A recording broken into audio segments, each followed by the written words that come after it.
Good day, I'm Theodore Henry, and this is your JIS News for Thursday, July 18, 2024. Statin has confirmed that the country's economy grew by 1.4% during the January to March quarter this year, relative to the corresponding period in 2023. The growth was driven by an increase of 1.9% in the goods-producing industry and 1.3% in the services industry. The Statistical Institute of Jamaica explains that the outturn in the goods-producing industry was primarily driven by upward of 18.7% output for mining and quarrying and 7.4% for agriculture, forestry and fishing. Meanwhile, the services industry's outturn was influenced by positive performances in 6 subsectors led by hotels and restaurants and electricity and water supply. The Ministry of Tourism is implementing a threefold strategy to enhance marketing initiatives that will help maintain and grow the sector. Portfolio Minister Edmund Bartlett stresses that while the sector is showing overall resilience, inflation and geopolitical issues pose risks to economic stability. This, he says, may temper travel demand by affecting consumer confidence and spending patterns. He adds that this is evident across our key source markets, such as the United States, UK, and Canada, underscoring the need for vigilant monitoring and adaptive strategies in the tourism sector. The minister insists that to combat the uncertainties, we must be proactive. The threefold strategy will involve, first, market diversification, meant to help future-proof growth by reducing our dependence on traditional markets. The second strategy is marketing enhancement, which will significantly enhance Jamaica's digital and traditional marketing presence.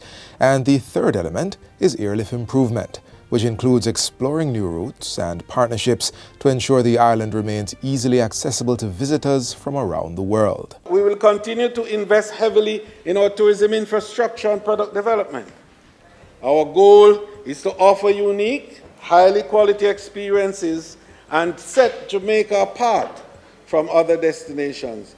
The tourism minister was closing the sectoral debates in Parliament this week. The Ministry of Health and Wellness has developed a phased recovery plan. The plan was outlined in a statement to Parliament delivered by Prime Minister Andrew Holness on Tuesday. Phase 1 will seek to bring operations at all facilities to full capacity within a 6-month period. This will cost approximately $1.7 billion. Phase 2 will cover repairs to parts of buildings that do not directly affect normal operations. This is expected to take 6 to 12 months and cost approximately $2.2 billion. And Phase 3 will be focused on making facilities resilient to natural disasters and meet business continuity standards for health. This is expected to be completed in 24 months. Reports are that 82 or 23% of all public health facilities sustained major damage from the passage of Hurricane Beryl. Of the 26 hospitals impacted, 64% are back to normal operations, 20% are operating with challenges, and the remaining 16%, or 4 hospitals, are conducting emergency services only. Still on the post-Beryl recovery efforts, $1 billion has been allocated to provide grants and assistance for restoration, reconstruction, and relocation works. The conditions that we have agreed is that all potential beneficiaries must be assessed. So, yes, there will be persons who have damage,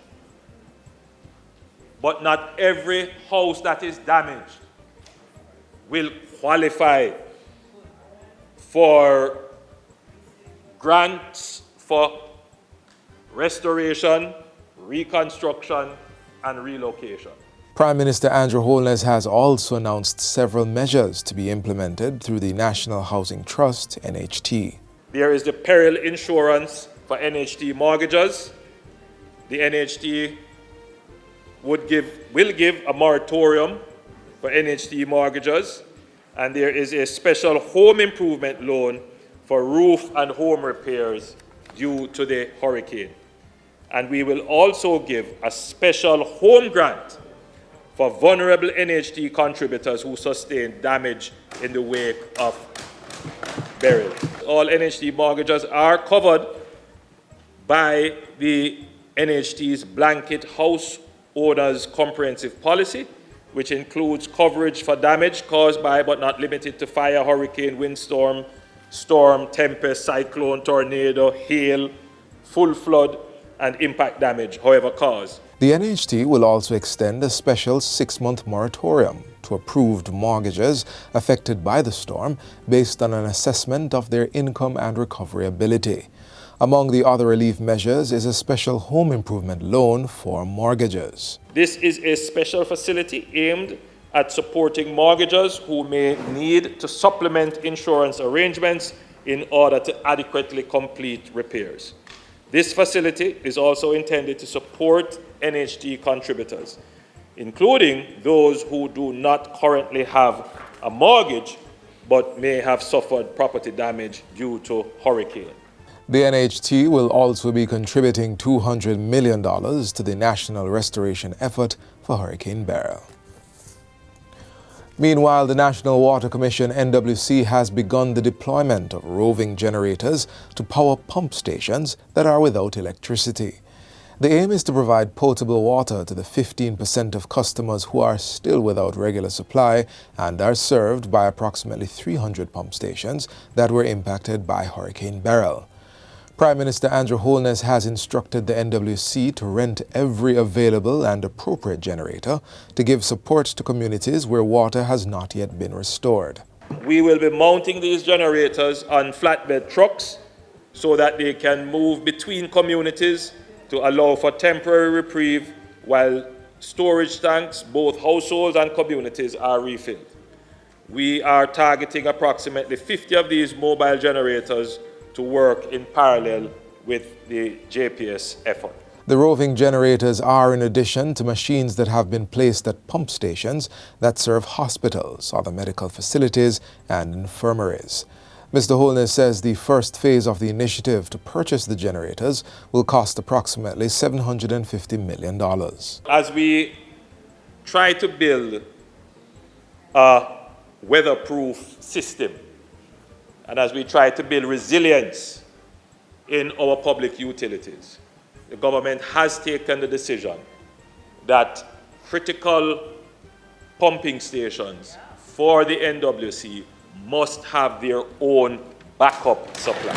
And finally, the government has announced a line of credit for large-scale operators in the poultry sector whose operations have been impacted by the passage of Hurricane Beryl. The $1 billion line of credit is for on-lending to broiler companies and/or approved farmers facilitated by the Development Bank of Jamaica, DBJ. The broiler companies will provide a guarantee to the DBJ, and the interest rate to the broiler companies will be about 7.5%, and the broiler companies who have these contracts with the farmers would make the payments. The tenure would be about 8 years, and we would lend approximately 90% of the project recovery cost. This is very important for our food security and to ensure that there is no shortage of chicken, which could impact price. And that's it for JIS News today. I'm Theodore Henry. Thanks for watching.